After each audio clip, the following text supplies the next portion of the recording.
Pas aksiden tu, saya memang betul-betul pergi emergency zon merah. Dan memang banyaklah kecederaan yang saya alami.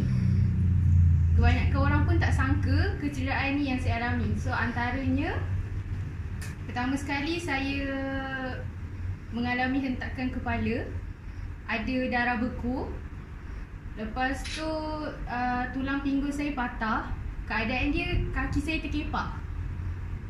So sebabkan kaki terkepak tu, kemaluan saya koyak, tulang rahim saya patah, kaki kanan saya patah. Dan sebabkan daripada hentakan tulang tu, saya terpaksa buang buah pinggang sebelah. Mula-mula bila saya kena semua benda ni, sebab hentakan kepala ni, saya tak ingat. Saya memang tak ingat. Dan kebetulan pula waktu saya aksiden ni, saya tengah duduk SPM. So saya tak dapat ambil SPM untuk tahun lepas. Saya 3 hari dekat Hospital Melaka. Lepas tu terus transfer HKL. Masuk je ke HKL, saya memang tak ingat langsung apa-apa kejadian kat Melaka. Tapi doktor, parents semua cakap yang saya tak pengsan, saya sedar. Yang pertama kali saya sedar yang saya ni aksiden bila satu hari ni, saya rasa saya nak buang air kecil. Tapi saya tak, macam kenapa tak keluar ni? Nak buang air besar kenapa tak boleh ni? Saya cakap dengan ibu, kenapa tak boleh? Ibu cakap buang je air besar dalam pampers. Lepas tu saya marah lah, saya cakap tak nak pergi tandas. Saya dah macam marah-marah, tak boleh terima kenapa saya kena buang air besar dalam pampers. Lepas tu doktor semua datang. Dan time tu lah baru saya tahu yang saya paralyzed time tu. Saya lumpuh untuk satu badan time tu. Saya memang tak boleh nak gerak, tak boleh nak bangun langsung semua. Dengan keadaan dekat pinggang saya ni ada satu besi yang tercacap. Lepas tu time tu saya nak buang air kecil semua tak boleh normal. Sebab pundi kencing saya cedera masa tu. Memang semua pasang tube lah. Cara nak buang air kecil, air besar semua pasang tube. Lepas tu saya jalani rawatan dekat HKL, macam-macam pembedahan, masuk besi semua. Kaki pun besi kekal, kat pinggul pun ada skru pun kekal juga, doktor cakap. Lepas tu memang kesan daripada tu, doktor cakap mulanya kesan dia saya akan lumpuh. Dan kesan keduanya, saya akan mandul waktu tu dia cakap. So macam saya pada mulanya yang seorang yang normal ni, bila kita dapat berita macam tu kan, dalam keadaan umur saya yang muda ni pula, saya macam tak boleh terima. Saya memberontak lah. Saya cakap dengan ibu, kenapa orang tak mati je? Bila kena ni kenapa orang tak mati je? Lepas tu ibu cakap, kalau Tuhan nak kau mati, kat jalan raya tu juga kau dah mati. Tapi kau kena fikir apa hikmah, apa dosa yang kau dah pernah buat sampai ni balasan dia. Ibu cakap macam tu. Time tu saya betul-betul saya macam terfikir juga. Tapi masa tu pun kita masih perasaan kita bercampur-campur lagi. Kita boleh terima dengan keadaan kekurangan diri kita kan. Yelah, perempuan mana yang boleh terima bila kita dapat tahu yang tu keadaan kita. Lepas tu macam-macam operation, buat itu, buat ini, menanggung sakit lah setiap hari. Satu hari ubat 10-11 biji. Maka bergantung pada ubat je setiap hari. Nak kata jarum cucuk tu tiap hari tukar-tukar semua.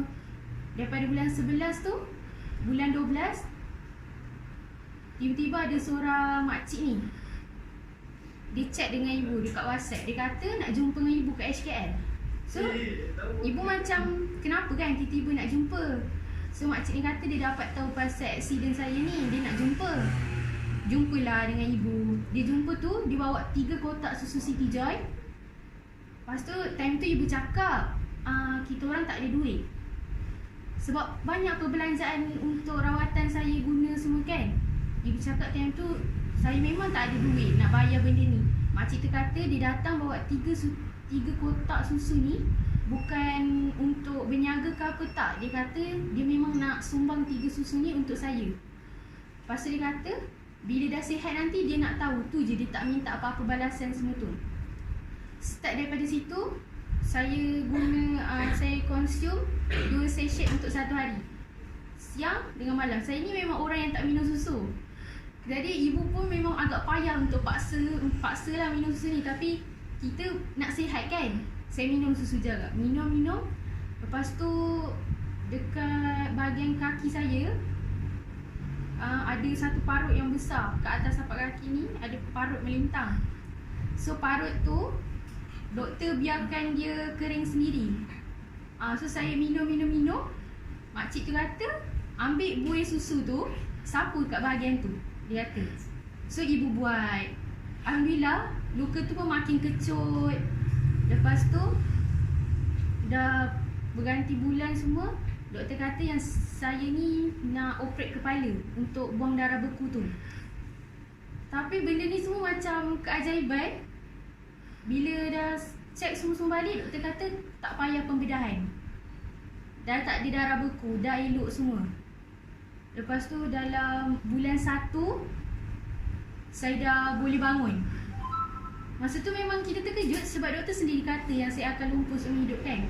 Saya dah boleh bangun, tapi waktu tu bangun, kita duduk tapi kita jatuh balik. Kita kena ada benda yang sandarkan. Makin lama saya beranikan diri sebab kau tengok ibu halan dia kecil. Dekat HKL, dia masa tu kena seorang je penjaga yang boleh jaga.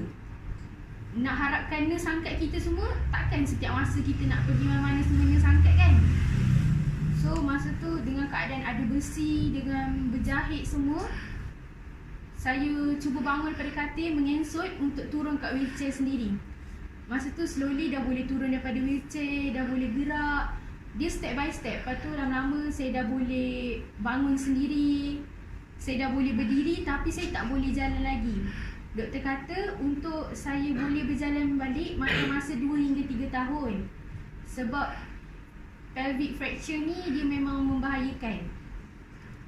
Lepas tu bulan 1 saya keluar HKL balik rumah, tapi dekat perut ni ada parut 31 jahitan kesan daripada buang buah pinggang.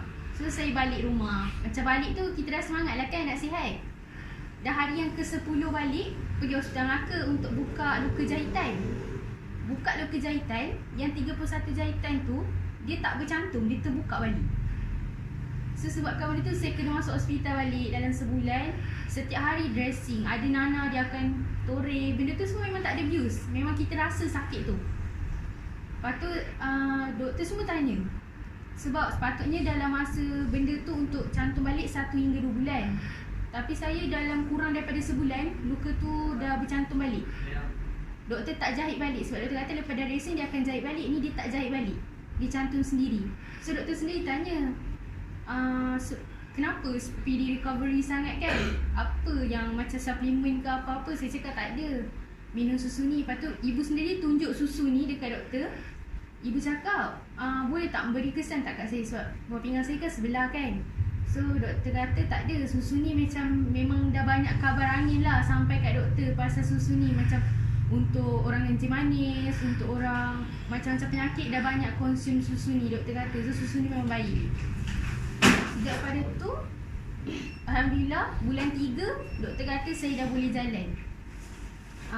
Dan bulan 3 tu juga, sebelum saya boleh jalan tu dengan kerusi roda juga, saya cakap dengan ibu ayah semua, saya nak repeat SPM. Saya masuk sekolah balik. Kiranya saya lambat setahun lah untuk ambil SPM tu. So saya pergi juga ke sekolah dengan wheelchair semua. Saya merasalah juga kita nak ke mana-mana susah, orang nak angkat semua kan. Rasa macam kita ni menyusahkan orang semua. Tapi saya nak juga sijil SPM tu macam mana pun. Saya tak nak sia-siakan benda ni. Betul-betul masa tu pula baru sekolah berapa hari PKP.